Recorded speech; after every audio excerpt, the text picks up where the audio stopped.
سلامونه نیکی هیلې قدرمنو لیدونکو تیمورشاه کمال یم. شاعر او کتاب خپرونه ده. په دغه خپرونه کې موږ تاسو ته هر اتوار یو شاعر او دغه کتاب معرفي کوو. څنګه چې تاسو ته معلومه ده زموږ په دغه خپرونه کې بېلابېل ملګري را سره ناست وي. نو نن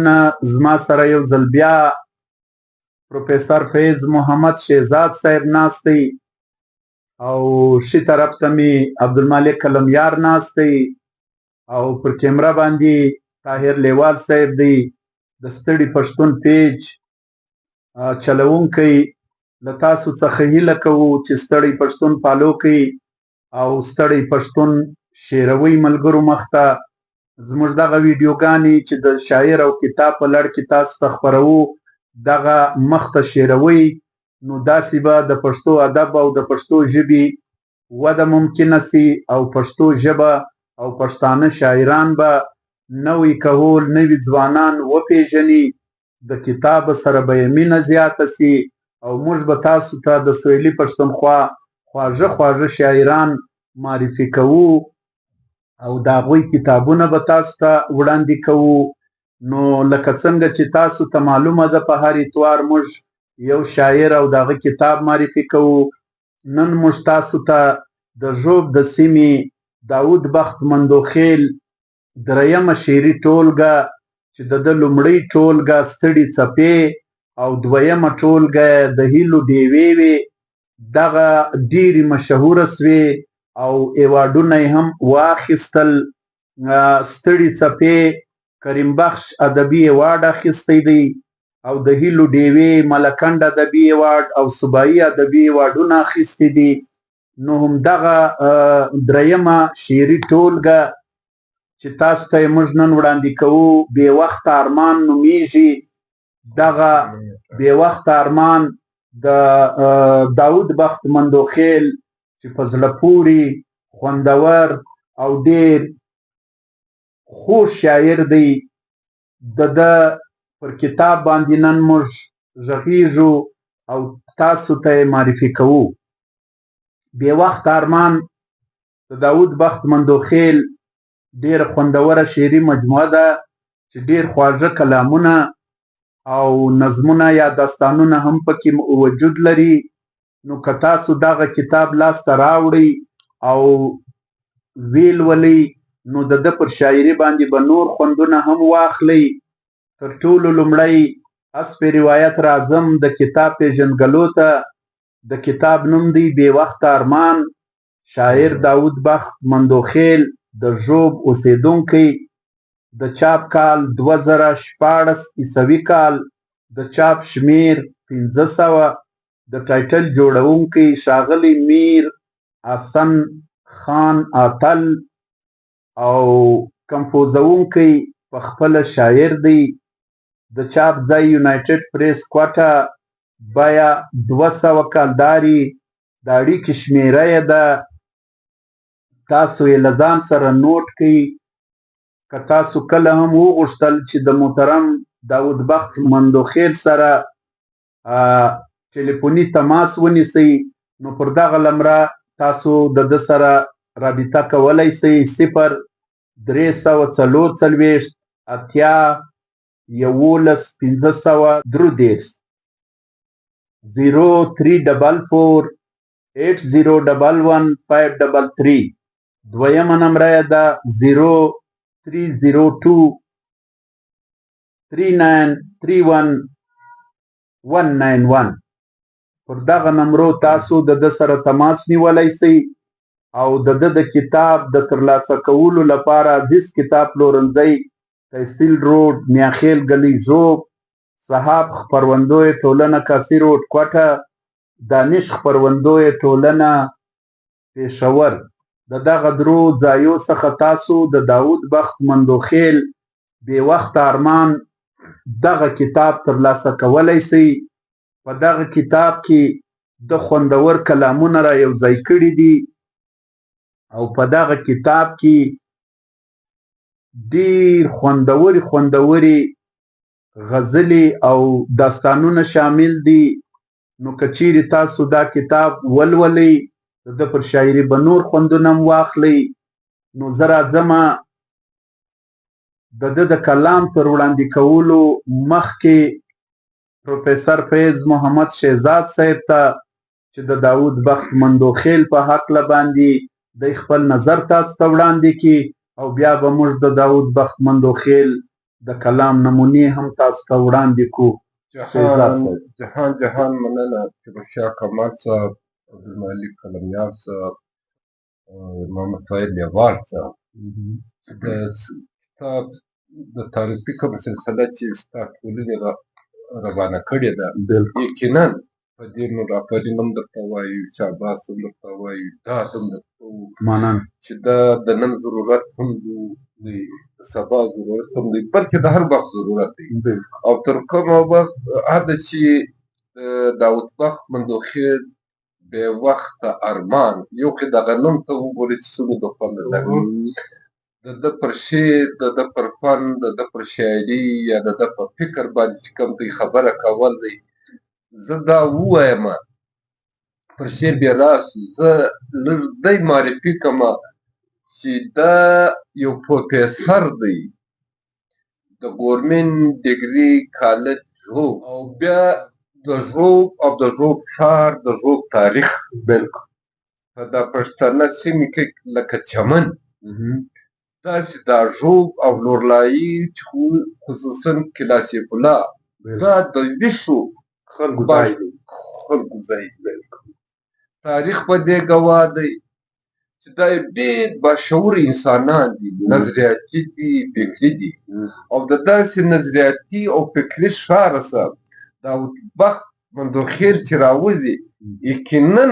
د ده شعر چې دی کله تا چې وویلې چې صوبایي ایوارډونه یې اخیستي دي او د نورو ایوارډونه یې اخیستي دي، نو بیا ولې نه اخلي چې شعر دی ژوندی دی، شعر یې ژوندی دی، باشعوره څوک دی، د قلمه څخه تړلی، د کتابه څخه تړلی، د یوې علمي تعلیمي ادارې کې ژوند لري، هلته وظیفه لري. داسې خلک چې کوم وي هغه خال خال سړي ته په نظر ورځي.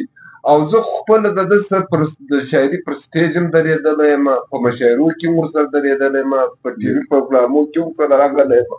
ما لیدلی هم دی، اورېدلی هم دی، ویلی مې هم دی. زما څه د ده شاعري ته چې زه ګورم یا د ده د شاعري و کمال یا هنر ته چې زه ګورم هغه وخت زه راسم چې ته دا زما لیدونکو ته اورېدونکو ته کمال جانه چې ته د ده شعر شعر دی، د ده پر شعر به هم خبره وسي، د ده په هنر به هم خبره وسي، په قافیه او په ردیف به هم خبره وسي. یو کلام زما څه او زما د لیدونکو داود بخت مندوخیل په خپل یو کلام کې وایي یو ورکه بې علمه بې هنره سترګې نه لري، یو ورکه بې علمه بې هنره سترګې نه لري، یو ورکه بې علمه بې هنره سترګې نه لري، بیا نو پښتانه خواران اکثره سترګې نه لري. یو ورکه بې علمه بې هنره سترګې نه لري، بیا نو پښتانه خواران اکثره سترګې نه لري، او ښکلي په ډبرو خلک ولي عادت سوي دي. ښکلي په ډبرو خلک ولي یعنې باشعوره په ډبرو خلک ولي عادت سوي دي، دې ته فکر نه کړي چې ډبره سترګې نه لري. او ښکلي په ډبرو خلک ولي عادت سوي دي، ښکلي په ډبرو خلک ولي عادت سوي دي، دې ته فکر نه کړي چې ډبره سترګې نه لري. او زه د لیلا زلفو ته لاسونه ځکه نه وروړم، زه د لیلا زلفو ته لاسونه ځکه نه وروړم، دا هغه ماران دي چې له سره سترګې نه لري. زه د لیلا زلفو ته لاسونه ځکه نه وروړم، زه د لیلا زلفو ته لاسونه ځکه نه وروړم، دا هغه ماران دي چې له سره سترګې نه لري. او یار وایي دا خیال کړه ما رسوا نه کړې، خو زه وایم یار وایي دا خیال کړه ما رسوا نه کړې خو زه وایم مینه داسې شی دی د زړه سره سترګې نه لري یار وایي دا خیال کړه ما رسوا نه کړې خو زه وایم مینه داسې شی دی د زړه سره سترګې نه لري او دغه زرداران د خپلو زرو په نشه کې مست دغه زرداران د خپلو زرو په نشه کې مست خیزي په سړي کې پاس د سره سترګې نه لري او ته چې د چا مل یې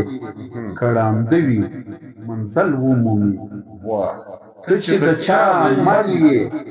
کړانده وي منزل ومومي ته چې له چا ورک کې مقدر سترګې نه لري مقدر خبره ته چې د چا مل یې کړانده وي منزل ومومي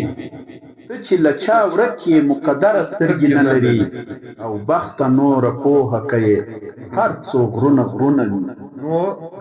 بخته نوره پوهه کوي هر څو غرونه غرونه وي وی چې له قرآنه نه خبره سترګې نه لري رحمان بابا څه ویلي وو خلک وایي مار به کټ په کټۍ نڅي خلک وایي مار به کټ ته خطۍ نڅي زه په کټ خوړلی یم مار د ظلم نو ما په ابتدا کې تر ټول کمال صاحب قلمیار صاحب او طاهر لیوال صاحب چې دا ما لیدلی ما اورېدلی ما ویلی شاعر دی دا بخت جان زه کله کله د نازه ګرانه ورته وایم جانه ورته وایم په دې ما ته د ده شعر چې کوم دی خوند راکوي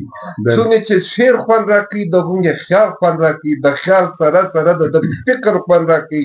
دا نظریاتي هم دی فکري هم دی او شعر جمال هم لري او کمال هم لري په کوم شعر کې چې جمال او کمال پرې وځي کله چې تا دا شعر وایي چې دا هغه ماران دي چې د سره سترګې نه لري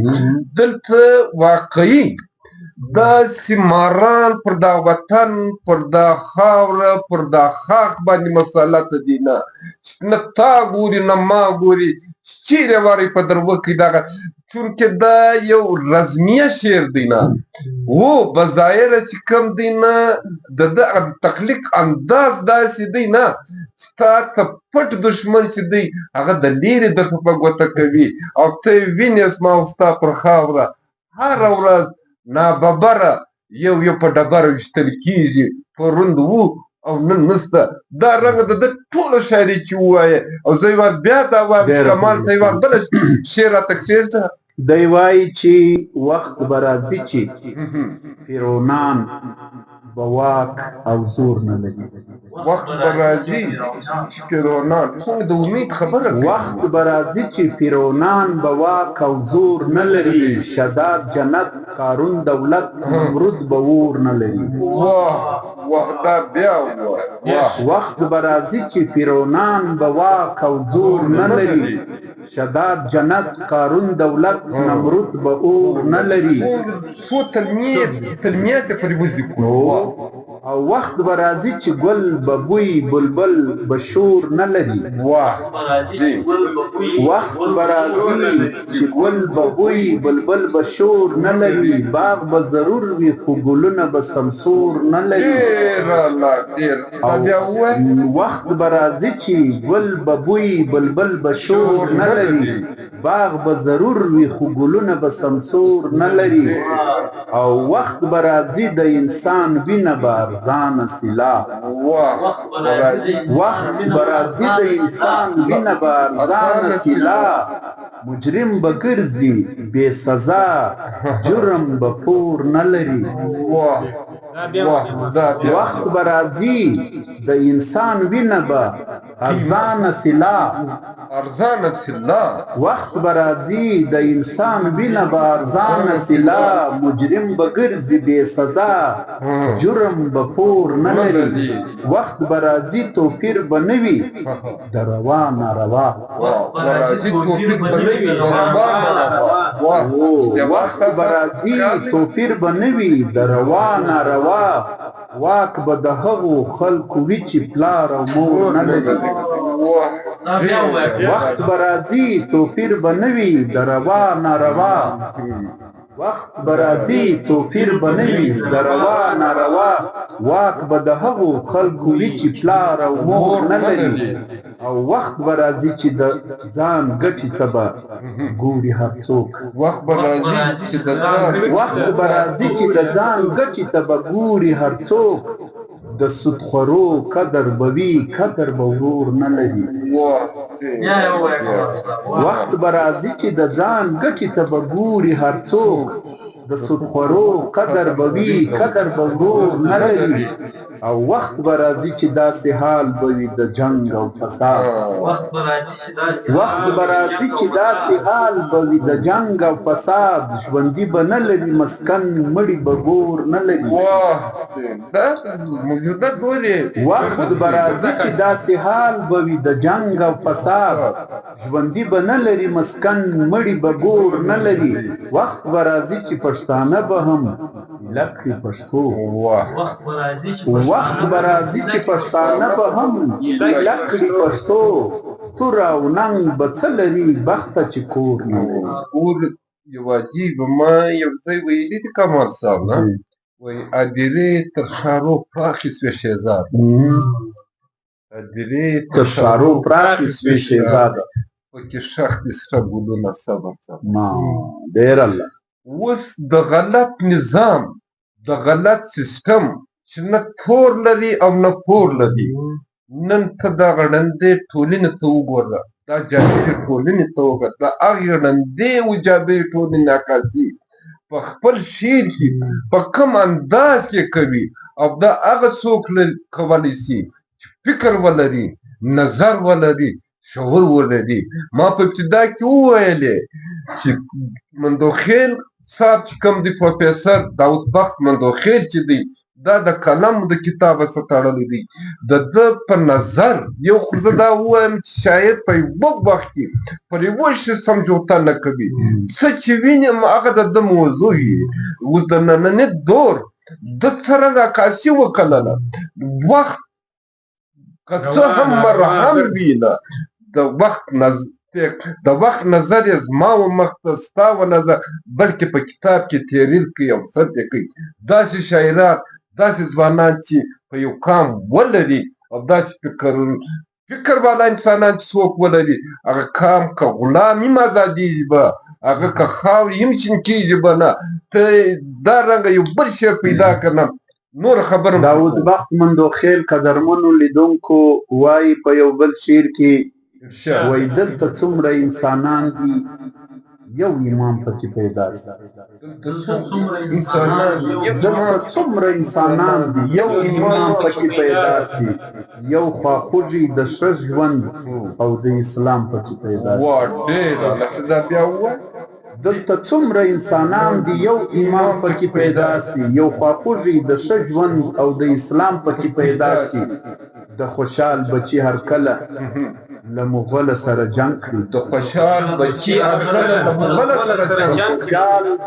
هر کله د مغول سره جنگ کړي خدا کیږي کله کله یو بحرام پکې پیدا شي او پښتانه تر خپله وسه د پردو غلامي نه کړي پښتانه تر خپله وسه د پردو غلامي نه کړي خو بیا هم یو بې ضمیره یو غلام پکې پیدا شي او انسانان دي مخ په وړاندې هغه وخت په هسکه غاړه انسانان دي مخ په وړاندې هغه وخت په هسکه غاړه چې د مینې او د سولې احترام پکې پیدا شي انسانان دي مخ په وړاندې هغه وخت په هسکه غاړه چې د مینې او د سولې احترام پکې پیدا شي او کرکه ورکه سي له زړونه یو بل ته نږدې شي کرکه ورکه سي له زړونه یو بل ته نږدې شي او پردي خلک سره خپل سي چې سلام پکې پیدا شي شاعران په حقیقت کې واړه سترګې د خپل قام دي خو بیا هم یو ډم بې ذاته یو بدنام پکې پیدا شي شاعران په حقیقت کې واړه سترګې د خپل قام دي خو بیا هم یو ډم بې ذاته یو بدنام پکې پیدا شي بخته هر ادیب خدمت کړي د خپل قام وطن او ژبې بخته هر ادیب خدمت کړي د خپل قام وطن او ژبې خدا کیږي یو یو وږي د انعام په پیدا نو د خیر څخه خپله دا اطلاع ورکړي چې هر ادیب یعنی هر لیکوال تر خپله وسه قام او ژبې ته چې کوم دی هغه خدمت کوي او کړی دی او زما نږدې خو ګر سره د یو ټولنې سترګور چې دي باخبر چې دي باشعوره چې دي هغه ادیبان دي او که دا ژبه ژوندۍ ده که دا قام ژوندی دی که نن په تاریخ کې ژبه یادیږي که قام یادیږي سیاسیانو فکرانو په دې کې کار کړی دی او کار کوي لیکن زما نظر زه اولیت چې کوم دی هغه ادیبانو شاعرانو ته کوم دا د ادیبانو د شاعرانو مرهون منت دی دا د ادیبانو شاعرانو کمال دی چې قام هم په تاریخ کې ژوندی ساتلی دی ژبې هم ژوندی نن که لږ ډېر ژبه ژوندۍ ده نه د دې اعتراف او د دې یباړ چې کوم دی نه زه هغه ادیبانو ټول کوم او شاعرانو کوم اوس که له کمال صاحب چې کومه غزله وویله او د داود بخت په کوم انداز لیکلې وه نه دا ځان ته خپله یو معنا او مفهوم ورکوي او ما ویلي وو چې زه داود بخت چې کوم دی نه بحیثیت یو پروفیسر هم پېژنمه صاحب کتاب هم پېژنم شاعر هم پېژنم نو چې په دا درو واړو صفات یې زه پېژنم نه نو زه په نظر هم خبر یم زه په خبر هم خبر یم کماله زما دا کوشش دی نه چې زه لږ وږغېږم او ته دا شعرونه د اورېدونکو او لیدونکو ته څه نور واوري ماشاءالله اوس دی په بل کلام کې وایي شهزاد صاحب وای اوس خو پښتنو هم د مغول جامې اغوستي دي اوس خو پښتنو هم د مغول جامې اغوستي دي اوس خو پښتنو هم د مغول جامې اغوستي دي خپلې لري بیا یې هم د بل جامې اغوستي خپلې لري او بیا یې هم د بل جامې اغوستي دي یعنې اوس خو پښتنو هم د مغول جامې اغوستي دي خپلې لري بیا یې هم د بل جامې اغوستي دي موږ به د لاسو ګوتې په څه چل ځنې وژغورو موږ به د لاسو ګوتې په څه چل ځنې وژغورو نن سبا اغزیو هم د ګل جامې اغوستي موږ به د لاسو ګوتې په څه چل ځنې وژغورو موږ به د لاسو ګوتې په څه چل ځنې وژغورو نن سبا اغزیو هم د ګل جامې اغوستي دي او زه خو د جانان په غزالو سترګو مین یم زه خو د جانان پر غزالو سترګو مین یم فکر مې و ځکه د غزل جامې اغوستي زه خو د جانان پر غزالو سترګو مین یم زه خو د جانان پر غزالو سترګو مین یم فکر مې اوس ځکه د غزل جامې اغوستي دي موږ ته بې پردې هغه ښکارېږي پرده کړي که نه چا چې د غوټۍ په رنګه سل جامې اغوستي موږ د ګلو باغ ته له زاغانو لاره نه لرو موږ د ګلو باغ ته له زاغانو لاره نه لرو هر یو په چل کې د بلبل جامې اغوستي یار مې له رویباره دا تپوس څو واره کړی دی یار مې له رویباره دا تپوس څو واره کړی دی بخت له کومه وخته د پاگل جامې اغوستي دي یعنې داسې شعر دی نه او چې هر شعر یې انتخاب شعر دی اوس خو ازغو هم د ګل جامې اغوستي دي اوس دا څنګه د کمال مصره ده دا څنګه نوی ترکیب دی یعنی اعتماد به ته یعنی دا پښتانه ګوره پښتانه ته څومره لوی پیغور دی خپلې لري بیا یې هم د بل جامې اغوستي دي او دلته یو بل شعر و چې معنا او مفهوم یې دا چې زه اوس خپل ښکل وطن ته څنګه لاړ شم اوس دا څه وایي یعنې ته وګوره د پښتانه خاک باندې په پښتانه وطن کې و خپل کور ته ته په کوم انداز دننه کېږي په خپل کور کې ته په کوم انداز ژوند کوي په خپل کور په خپل وطن دې نه پرېږدي ستا پر اعتماد وي هغه د ازغي لباس اغوستی دی او دلته چې ته اعتماد پر کوې چې ستا لار وړي هغه خپل اعتماد بایللی دی بې ریبره یې نه او ریبر دې بې ثمره دی نه او دی د معاشرې او د ټولنې دغه موجوده اصلي چې کوم روان رجحان دی نه هغه کندي هغه یې کنډم کړی دی نه په دې حواله چې دی باخبره څوک دی ما وویلې چې دا یو فکري شاعر دی دا یو فکري انسان دی دا یو علمي انسان دی د علم سره تړلی دی د ټولنې د معاشرې په یوه سړي په یوه ذره باندې نظر دی په هر پله باندې نظر دی په هر ګام باندې نظر دی په هر خیال خبر دی په هر فکر خبر دی په هر لاره خبر دی ته یو بل شعر ووایه مطلع ده شهزاد صاحب وایي دا له خواري چې دي زما زخمي زخمي لاسونه دا د خواري زما زخمي زخمي لاسونه دا له خواري چې دي زما زخمي زخمي لاسونه داسې به نه وي په رښتیا د بل سړي لاسونه واه ډېر الله ته داسې ووایه دا له خواري چې دي زما زخمي زخمي لاسونه داسې به نه وي په رښتیا د بل سړي لاسونه زه چې د یار له دروازې سره تېرېږم څه وخت زه چې د یار له دروازې سره تېرېږم څه وخت لکه زما چې په تن پورې وي پردي لاسونه واه دا بیا ووایه زه چې د یار له دروازې سره تېرېږم څه وخت لکه زما چې په تن پورې وي پردي لاسونه او نیم پښتانه د ملایانو او پیرانو تندي نیم پښتانه د ملایانو او پیرانو تندي نیم پښتانه له مچوي د فرنګي لاسونه نیم پښتانه د ملایانو او پیرانو تندي نیم پښتانه د ملایانو او پیرانو تندي نیم پښتانه له مچوي د فرنګي لاسونه باید چې ورکړو په انعام کې و هغو ته ګلان باید چې ورکړو په انعام کې و هغو ته ګلان چې د وطن په کار یې سول اغزي لاسونه چې یو زردار له یو غریبه سره بد کړي بخته چې یو زردار له یو غریبه سره بد کړي بخته ویښتان مې جګ سي سترګې سرې میږي لاسونه او که په سپین زړه په ورین تندي پښتانه یو سي بخته که په سپین زړه په ورین تندي پښتانه یو سي بخته بیا به له خپلې خاورې غوڅ کړي بهرني لاسونه زه کماله محیط تور وایم چې داود بخت زما پرون هم خوښ و د شعر په حواله نن مې هم خوښ دی سبا مې هم خوښ دی ځکه چې دا یو فکري یو علمي څوک دی پر وطن یې نظر دی پر قام یې نظر دی پر ژبې نظر دی هر شعر چې کوم دی نه هغه د وطن د مینې د قام د درپدرۍ د ژبې چې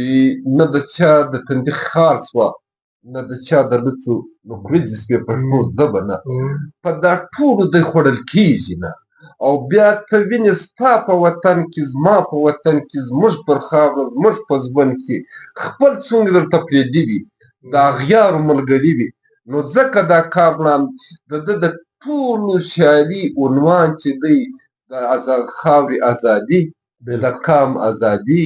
د ژبې چې کومه دی هغه ازادي ده په یو بل شعر کې وایي شهزاد صاحب وایي زما د قام چې سترګور دي تر ړندو بتر دي زما د قام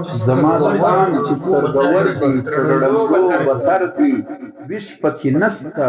او کسته هم تر ویدو بتر دي زما د قام چې سترګور دي تر ړندو بتر دي ویش پکې نسته او کسته هم تر ویدو بتر دي او موږ ازادي له پیرنګیانو ولې واخیستله موږ ازادي له پیرنګیانو ولې واخیستله دا زموږ دغه واکداران خو تر هغو بتر دي موږ ازادي له پیرنګیانو ولې واخیستله موږ ازادي له پیرنګیانو ولې واخیستله دا زموږ دغه واکداران خو تر هغو بتر دي سر ټیټول چې ضرورت ګڼي هغو ته وایم سر ټیټول چې ضرورت ګڼي هغو ته وایم دا د سرونو ټیټول خو تر سجدو بتر دي او زه چې د خپل په نامه وایم په نړۍ کې چاته زه چې د خپل په نامه وایم په نړۍ کې چاته زما په حق کې هغه خلک تر پردو بتر دي او چې د خپل قام او د وطن لپاره نه کوي کار چې د خپل قام او د وطن لپاره نه کوي کار هغه ځوانان په حقیقت کې تر زړو بتر دي او چې نه حق غواړي نه حق پېژني د ځان او د بل چې نه حق غواړي نه حق پېژني د ځان او د بل بخت هغه داسې ژوندي دي چې تر مړو بتر دي بس مختصرا به زه دا ووایم نه وایي ستا د شاهد ګلونه ډېر دي ځولۍ مې څنګه زه به کم پکې وړمه بخت چې کوم دی نه دلته دا یو شعر یې راوړی نه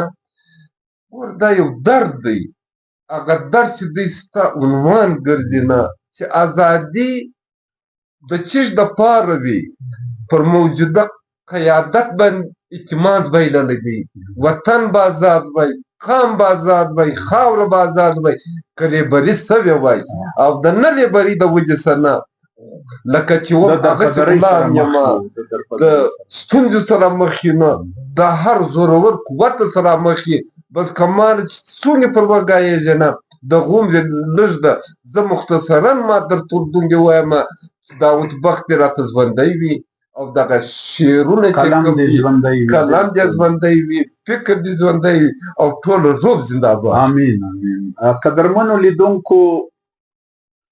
بې وخت ارمان د داود بخت مندوخیل درېیمه شعري ټولګه ده